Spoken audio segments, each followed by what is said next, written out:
ఈ రోజు వీడియోలో పర్సంటేజ్లోని ఎలక్షన్ టాపిక్ని డిస్కస్ చేయబోతున్నాం.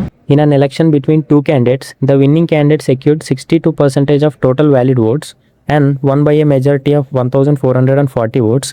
Find the total number of valid votes polled in the election. క్వశ్చన్లో ఏం అడగడం జరిగిందంటే, ఒక ఎలక్షన్లో ఇద్దరు క్యాండిడేట్స్ పోటీ చేశారు. అందులో విన్నింగ్ క్యాండిడేట్కి 62% ఆఫ్ టోటల్ వ్యాలిడ్ ఓట్స్ వచ్చినాయి.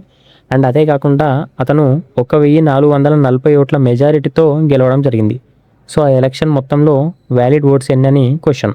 ఇక్కడ మీరు క్వశ్చన్లో వ్యాలిడ్ ఓట్స్ అనే పదం చూసుకోవచ్చు. సో వ్యాలిడ్ ఓట్స్ అంటే ఏంటంటే లెక్కలోకి తీసుకునే ఓట్స్, ఇన్వాలిడ్ ఓట్స్ అంటే లెక్కలోకి తీసుకొని ఓట్స్. సో వ్యాలిడ్, ఇన్వాలిడ్, లెక్కలోకి తీసుకునే ఓట్స్, లెక్కలోకి తీసుకొని ఓట్స్ అన్నట్టు. ఇక్కడ మీరు ఆన్సర్ చూసుకుంటే ఎలక్షన్లో జస్ట్ వ్యాలిడ్ ఓట్స్ మాత్రమే తీసుకోవడం జరిగింది. అంటే లెక్కలోకి తీసుకోబడిన ఓట్స్ మాత్రమే లెక్కించడం జరుగుతుంది. సో ఈ ఎలక్షన్లో ఇద్దరు వ్యక్తులు పార్టిసిపేట్ చేయడం జరిగింది, ఏ అండ్ బి. ఏ వ్యక్తికి 62% ఓట్స్ వచ్చినాయి అండ్ అతను 1440 ఓట్ల మెజారిటీతో గెలవడం జరిగింది. ఇప్పుడు మనం బి వ్యక్తిని చూసుకుంటే, ఏకి ఆల్రెడీ 62% ఓట్స్ వచ్చినాయి కాబట్టి మిగిలిన 38% ఓట్స్ బీకి రావడం జరుగుతుంది. సో వీళ్ళిద్దరి మధ్యలో తేడా ఎంత? 1440. అంటే అంతే కదా, బి వ్యక్తి కన్నా ఏ వ్యక్తి 1440 ఓట్ల మెజారిటీతో గెలిచిండు. అంటే వీళ్ళ ఇద్దరి మధ్య తేడా 1440 ఓట్లు. సో మనం అదే పర్సంటేజ్లో తేడా చూస్తే 62 - 38 24% వస్తుంది. అంటే ఈ పర్సంటేజ్ తేడా ఎంత ఉందో ఆ ఓట్ల తేడా అంత సమానం. సో 24% అంటే ఎంత? 1440 ఓట్లు. అప్పుడు మనం ఒక్క పర్సంటేజ్ తీసుకుంటే 60 ఓట్లు. మొత్తం టోటల్ వ్యాలిడ్ ఓట్స్ ఎన్ని అని అడిగాడు. సో 100% తీసుకోవాలి టోటల్ వ్యాలిడ్ ఓట్స్కి. సో 100% అంటే 6000 votes. In an election 10% of total polled votes were declared invalid. An election was contested between two candidates where the winner secured 60% of the valid votes and won by a majority of 3600 votes. Find the total number of votes polled. క్వశ్చన్లో సింపుల్గా ఏమడుగుతున్నంటే, ఒక ఎలక్షన్లో 10% oats invalid అంటే అవి లెక్కలోకి తీసుకోబడదు. అలాగే ఈ ఎలక్షన్లో ఇద్దరు వ్యక్తులు పార్టిసిపేట్ చేయడం జరిగింది అండ్ గెలిచిన వ్యక్తి 60% ఆఫ్ ఓట్స్ రావడం జరిగింది. అలాగే అతను ఓడిపోయిన వ్యక్తి పైన 3600 మెజారిటీ ఓట్లతో గెలవడం కూడా జరిగింది. ఇప్పుడు క్వశ్చన్ ఏమడగడం జరుగుతుందంటే, అసలు టోటల్ ఓట్స్, మొత్తం ఓట్స్ ఏంటని అడగడం జరుగుతుంది ఇక్కడ. దీన్ని ఎలా సాల్వ్ చేయాలంటే, ఫస్ట్ ఎలక్షన్లో మనకి 90% ఓట్స్ మాత్రమే లెక్కలోకి తీసుకోబడింది, 10% ఓట్స్ లెక్కలో నుండి తీసివేయబడింది. సో ఇటు సైడ్ 10%, ఇటు 90%. ఇక్కడ ఈ ఉన్న 90%లోనే గెలిచిన వ్యక్తికి 60% ఓట్స్ రావడం జరిగింది. అంటే 90%లో 60% ఎంత? మనకి 54%. మిగిలింది ఎంత? 36%. అంతే కదా, 54, 36 మొత్తం మనకు 90% వస్తుంది. వీళ్ళిద్దరి మధ్యలో తేడా ఎంత? 3600 ఓట్లు. అంతే కదా, ఓడిపోయిన వ్యక్తి పైన గెలిచిన వ్యక్తి 3600 ఓట్ల మెజారిటీతో గెలవడం జరిగింది. సో ఇక్కడ వీళ్ళిద్దరు పర్సెంటేజ్ డిఫరెన్స్ ఇస్తే మనం 54 - 36 18% వస్తుంది. అంటే 18% మనకి 3600 ఓట్లతో సమానం. అంటే 1% 200 ఓట్లు. మనకి మొత్తం టోటల్ ఓట్స్ ఎన్నైనా అడగడం జరిగింది. సో 100% తీసుకోవాలి, 20,000 oats. In an election, 20% of the votes on the electoral list did not cast their votes and 120 votes were declared as invalid. The winner secured 41% of total names on the electoral list and defeated his rival by 200 votes. Find the total number of registered voters on the list. క్వశ్చన్లో సింపుల్గా ఏమడగడం జరిగిందంటే, ఒక ఎలక్షన్లో 20% of members అసలు ఓట్లు వేయలేరు. ఆ వేసిన వారిలో కూడా 120 ఓట్లు తప్పుడు ఓట్లు, అంటే ఇన్వాలిడ్ ఓట్స్. సో ఇక్కడ గెలిచిన వ్యక్తికి 41% వచ్చింది ఓట్స్లలో అండ్ అతను ఓడిపోయిన వ్యక్తి పైన 200 ఓట్ల మెజారిటీతో గెలవడం జరిగింది. సో ఇక్కడ క్వశ్చన్ ఏంటంటే, అసలు total number of valid oats ఎంత? సో ఆన్సర్ చూసుకుంటే, మనం ఎలక్షన్లో 100% ఓట్స్ అనుకున్నాం అనుకోండి, అందులో 20% మెంబర్స్ అసలు ఓట్స్ వేయలేరు. సో 20% ఇటు, మిగిలింది ఎంత? 80%. ఆ 80%లో కూడా అసలు 120 ఓట్స్ తప్పుడు ఓట్లు, అంటే వేసిన వాళ్ళు మళ్ళీ వేశారో లేకుంటే ఏదో చిన్న ఫాల్ట్ వల్ల 120 ఓట్లని తీసివేయబడింది. సో 80లోకి వెళ్ళి 120 నెగిటివ్ చేయాలి. ఇప్పుడు మనం టోటల్ వ్యాలిడ్ ఓట్స్ ఎన్ని అంటే, అసలు టోటల్ ఓట్స్ ఎన్ని? 80x - 120. ఇది మనం 0.1 అని రాసుకుందాం. సో ఇక్కడ విన్నర్కి ఎంత వచ్చింది? 41% వచ్చింది, అంటే 41x. ఇప్పుడు లూజర్ ఓట్స్ ఎన్ని? లూజర్ ఓట్స్ ఫైండ్ చేయాలంటే టోటల్ ఓట్స్లోకి వెళ్ళి విన్నర్ ఓట్స్ తీసేస్తే మనకి లూజర్ ఓట్స్ వస్తాయి. సో టోటల్ ఓట్స్ ఎన్ని? 80x - 120. Winner oats -41x. So మనకి 39x - 120 వస్తుంది. ఇది పాయింట్ నెంబర్ 2. సో ఇక్కడ మనం విన్నర్కి లూజర్కి డిఫరెన్స్ చూసుకుంటే, విన్నర్ లూజర్ పైన 200 ఓట్ల మెజారిటీతో గెలవడం జరిగింది. సో విన్నర్ మైనస్ లూజర్ 200 వస్తుంది. ఇప్పుడు ఇక్కడ విన్నర్ ఈక్వేషన్ ఏంది మనకి? 41x మైనస్ లూజర్ ఈక్వేషన్ ఏంది 39x - 120 = 200. దీన్ని సాల్వ్ చేస్తే మనకి x అనేది 40 వస్తుంది. అంటే మనకి టోటల్ ఓట్స్ కావాలా, x అనేది 40, టోటల్ ఓట్స్ కావాలి కాబట్టి 100x మనకి 4000 వస్తుంది. అంటే మొత్తం 4000 ఓట్స్ ఈ ఎలక్షన్లో. In a triangular municipal election, candidates A, B and C contested for a single seat. Out of the total valid votes polled, candidate A received 35% of the votes, candidate B received 45% of the remaining votes, candidate C received the rest of the votes. If the candidate C defeated candidate B by a margin of 1170 votes, how many valid votes did the winner of the election received? క్వశ్చన్లో ఏమంటుందంటే, ఒక municipal ఎలక్షన్లో ముగ్గురు వ్యక్తులు participate చేశారు, candidate ఏ, B, C. ఏ అనే వ్యక్తికి 35% of votes వచ్చినాయి, బి అనే వ్యక్తికి 45% ఆఫ్ ఓట్స్ వచ్చినాయి, సి అనే వ్యక్తికి మిగిలిన రిమైనింగ్ ఓట్స్ వచ్చినాయి. ఇక్కడ క్యాండిడేట్ సికి క్యాండిడేట్ బి కన్నా 1170 ఓట్లు ఎక్కువ రావడం జరిగింది.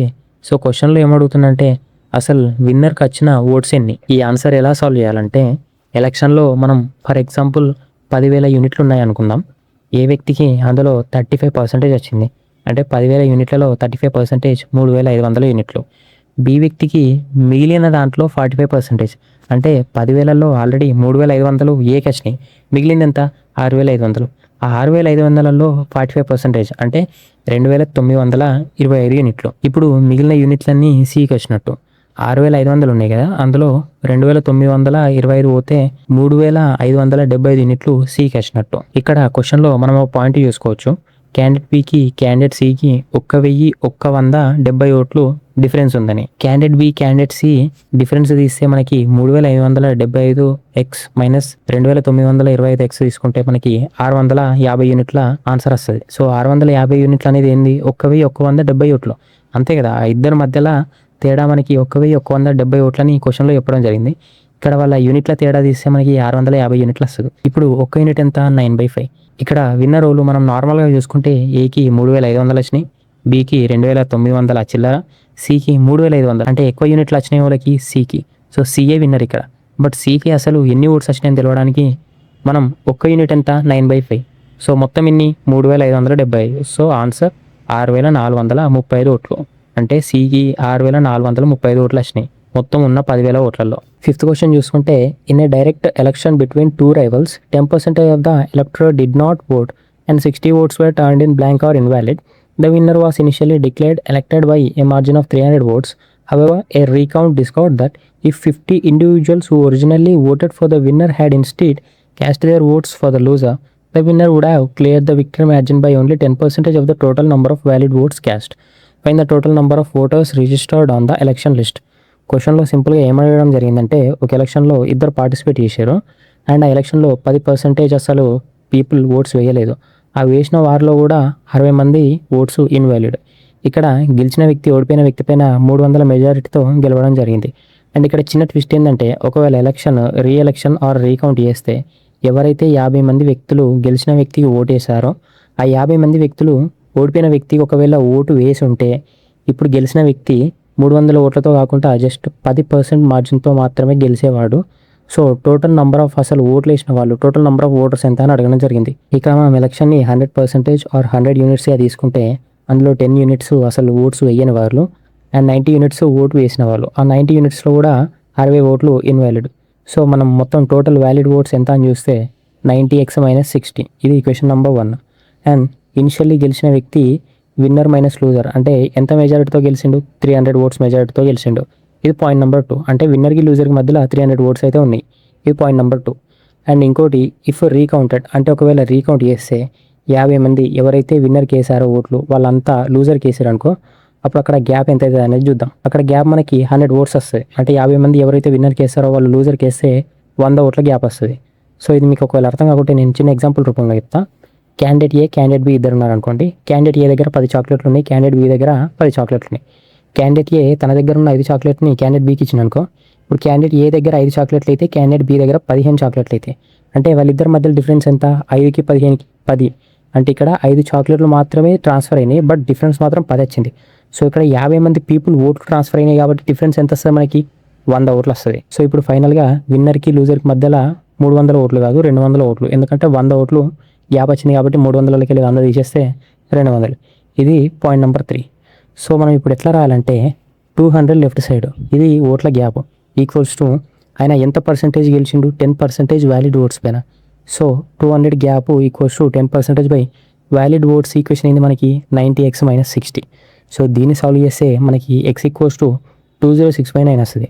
కానీ మనకేం అడిగారు, టోటల్ నెంబర్ ఆఫ్ ఓట్స్ అడిగారు. సో టోటల్ నెంబర్ అంటే ఎక్స్ని మనం 100x చేస్తే 20600/9 అంటే 2288.89 మనకు ఆన్సర్ వస్తుంది.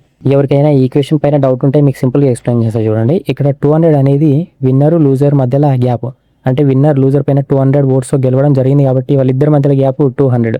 మనల్ని క్వశ్చన్లో ఏమడిగిండు, వ్యాలిడ్ ఓట్స్ పైన 10% మార్జిన్తో గెలవడం జరిగింది. అంటే ఇక్కడ 200 ఓట్స్ ఏంది, వాళ్ళిద్దరి మధ్యలో డిఫరెన్సే.